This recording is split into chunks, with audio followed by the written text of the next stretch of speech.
So, in working backwards and therefore in a non-linear progression, the film comes from the book. And the book is Black Hawk Down. In this case, it's a tied-in version. So that lovely man, Josh Harnett, whose name I can barely say, is on the cover of this as well.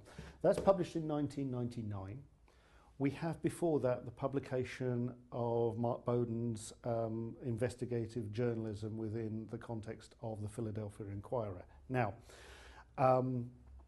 you will be used to just going to the website and you will be expecting there to be sidebars and hot links and a whole range of things.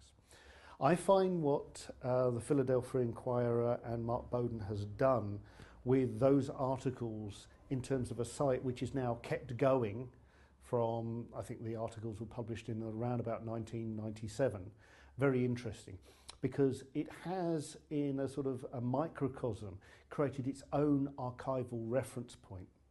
Now, I'm going to go through some of the pages in this site. I already encouraged you to go a little earlier to go and look at it to give you a familiarisation of the topic, but that's just, you know, I know I use the words reflect and reference just far too much in this, but let's go and actually reflect on what we can see here and reference through the material.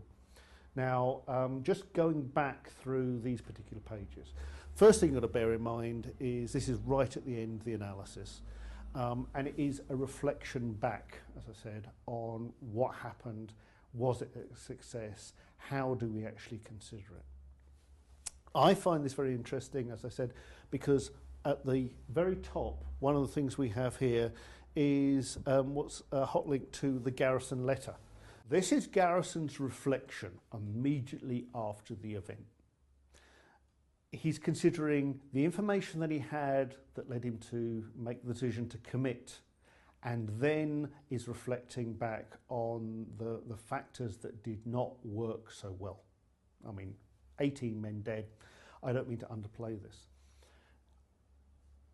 It's primary evidence. This is archival evidence that I wouldn't expect to be seeing so readily after the event. So we've already got just a little bit of a transition here from a website, newspaper articles, and suddenly it is, as I said, as a microcosm, an archive of the information around it, around that particular engagement, shall we say. Now, I just want to take you back through one or two of the other pages. I really want you to explore this in full detail and consider this in a more rounded way. How much, if you were going to write an essay on this, how much you could base it almost exclusively on this source. We wouldn't advocate that, but the fact it branches out, I use the term augmentment, I think is quite an important consideration in this regard. One of the things that's been added here are clips from radio transmissions and interviews for those involved at the time. So we're moving away from the printed text, your interaction with a statement that is available all the time, compared to something which might be transient. Thankfully here it has been recorded and now you have access to it. Some of it is very difficult to hear. I'm not at this point going to try and play any of it because, let's face it, we're having to deal with the London buses behind us. But again, you get a feeling of immediacy of the events, and that again can change your perspective on what's going on. Now let's go and look at one or two of the other pages on this particular site, and again consider how you might use these coming back and reviewing what's going on.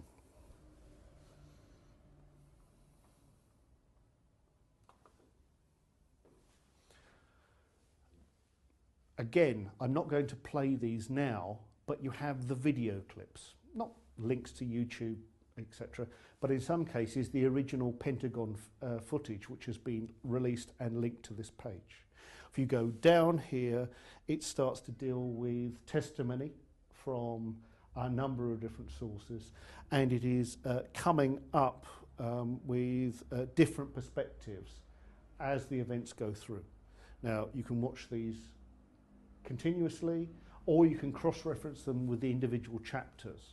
And it might be worth you doing that just in terms of having read the text, then taking a step back and saying, and does that make more sense to me hearing either contemporaneously or reflecting on it in terms of interviews after the event, what the people directly involved were dealing with. I made the point a little bit earlier to the excellent film crew who are having to put up with me, hi guys, that Royal Holloway, we in the 20th century history deal with a number of quite challenging events, and of course one of them is the Holocaust. Testimony, oral histories, etc., is a very important way to try and contextualise what was a devastating part of Western culture. So the fact that you have access to audio and video in this site, I think is something that, again, expands your experience. We're talking about visual images having an impact, and principally in terms of photographs. Now you have a number of multimedia ways of putting ideas together. If you go back to the main index page, you will see that it is set out chapter by chapter. I linked up a little bit earlier to the analysis, but as we go through this, there is the branching across. You get the text, you get the hot links in there. So you can make a decision on how you actually interact with the information that's given. You can make a decision as to which pieces appeal to you most and concentrate on them. It is not just simply the book, very good book though it is. Finally, just to give you some idea of the geography of what's going on, there are a number of maps which highlight how the troops were intended to extract ID's lieutenants from around the Olympic Hotel site, and then what the plans were to defend and extract the helicopter crews in particular. So while they're very stylized, it gives you a more realistic view, or at least a stylized view that you can relate to as to the environment that these men were working in.